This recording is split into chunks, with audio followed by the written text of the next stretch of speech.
what can you do if you are in a certain situation? You have a very complex system, like, for example, a protein, or many proteins.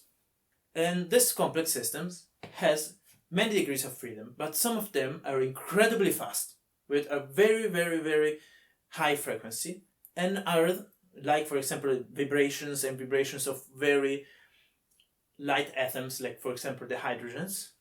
And on the other side, you have other degrees of freedom that have very, very long timescales, like, for example, the rotation of the whole protein, or in general the translation of the center of mass of the protein, you name it.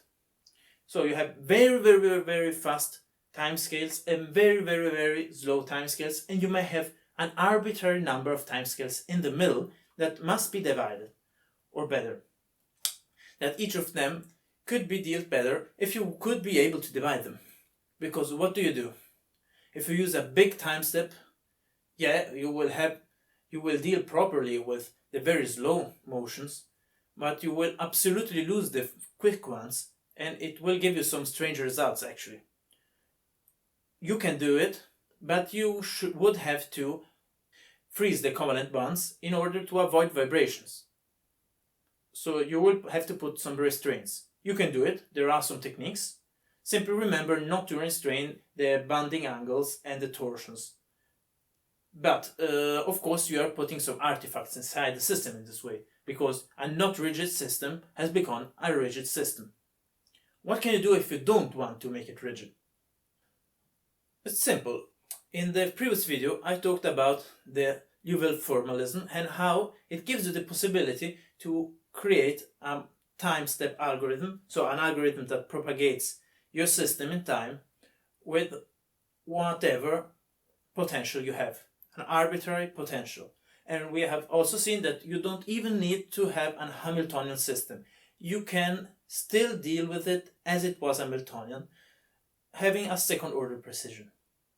Now, how can we do it? Let's suppose we are able to split the total potential in a series of contributions. So 0 plus V1 plus V2 plus, let's go on, of parts that do have different frequencies and actually also different forces, because we will need that the force of 0 is much bigger than the force given by 1, etc. So very slow, quicker, faster. So this could be, for example, a rotation, and the fastest thing could be the vibration of hydrogens. This division is usually done. So, for example, in proteins, you will have the potential energy that will at first be divided in bound and unbound. So, bound is the intramolecular, unbound is the intermolecular part. Then the bound part will be divided in bending, stretching, and torsional. And actually, in application, we'll have to divide it in a more complex way, because you could have some frequency superposition. But that's not too important for what we are interested in right now. So, let's try to do a simple example. We have the total is a V fast plus V slow. So we have a very fast and with a small force, like for example vibration, a very slow path. And they have completely different frequencies, so there is no superposition, otherwise it would be a problem. In this case, I could write the Liouville operator. So IL total as IL fast plus IL slow. And so, as we did before, when we obtained the single time step algorithm from the Liouville formalism, so we actually obtained the velocity Verlet, we could redivide it by remembering that EY L total is more or less equal to E, with delta t, I always forget the time step, EL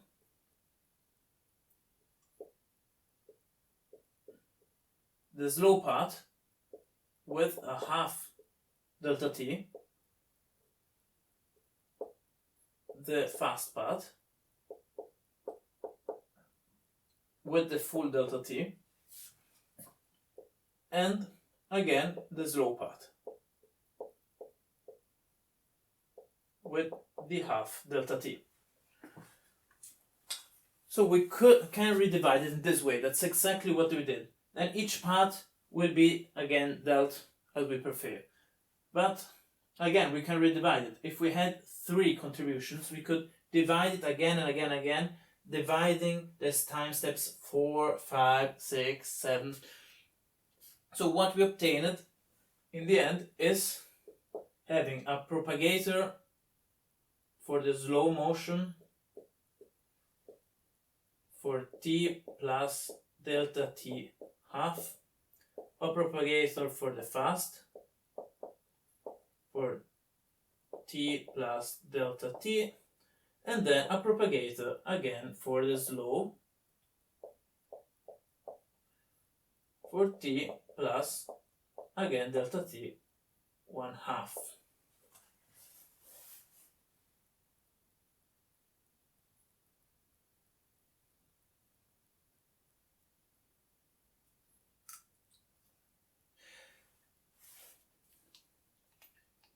So we go on by propagating again and again and again. But okay, so we know that we can, if we have 1000 contributions, we can go on and nesting it in again and again and again and again. But how is it actually done inside? Because I said we want to get something that is incredibly similar to the velocity Verlet. So what we do actually make is again very similar to what we did for the velocity Verlet. If you remember velocity Verlet, we had E, Y, momenta, delta t half, E, Y, position, delta t, E, Y, momenta, delta t half. We want to have something similar, but with fast, slow, super fast, super slow, 100,000 million contributions. It's not important. How can we do it? Simple.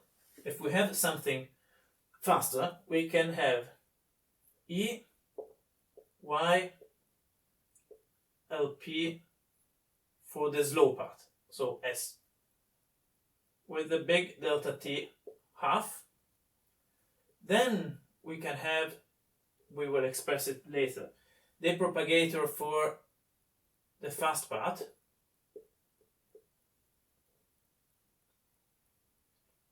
for t plus another delta t. Let's say delta t divided p for p times, because of course it will need a different time step than this one, because it's a faster motion. That's all the reason why we did it. So we'll, for a certain number of time, let this part, this very fast part, evolve under time steps that are a multiple of the bigger one, because of course in the end we want it to reappear in the right moment with the right time step.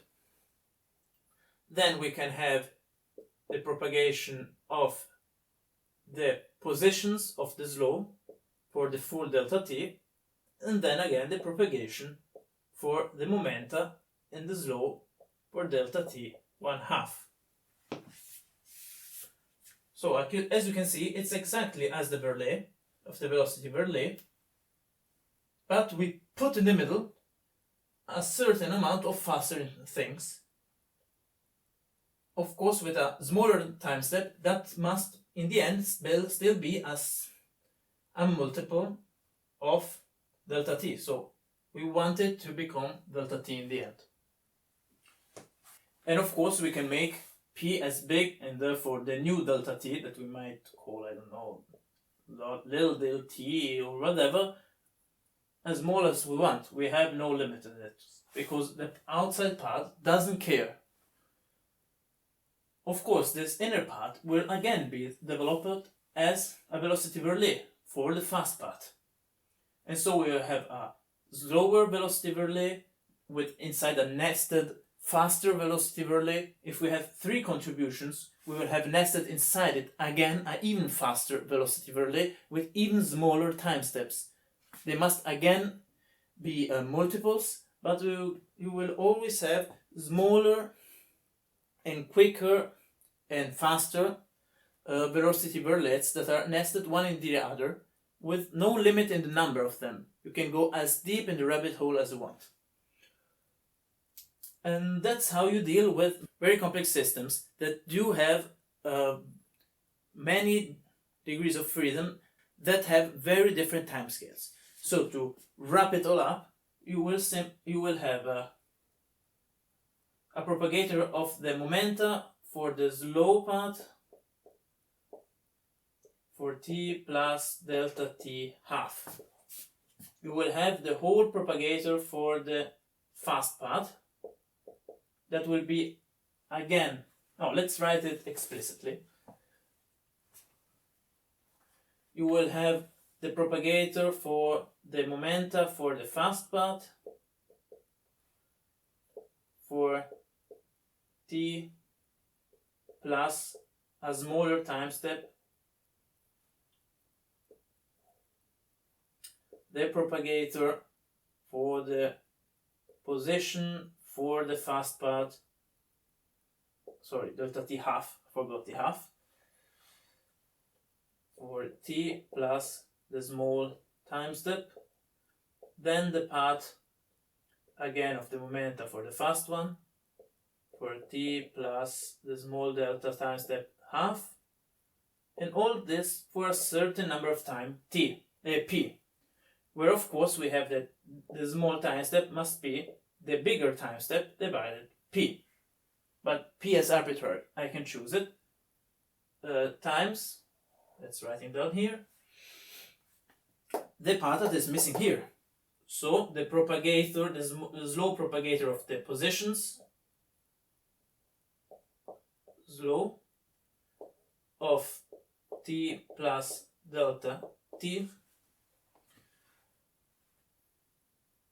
and then again the one of the momenta for the slow part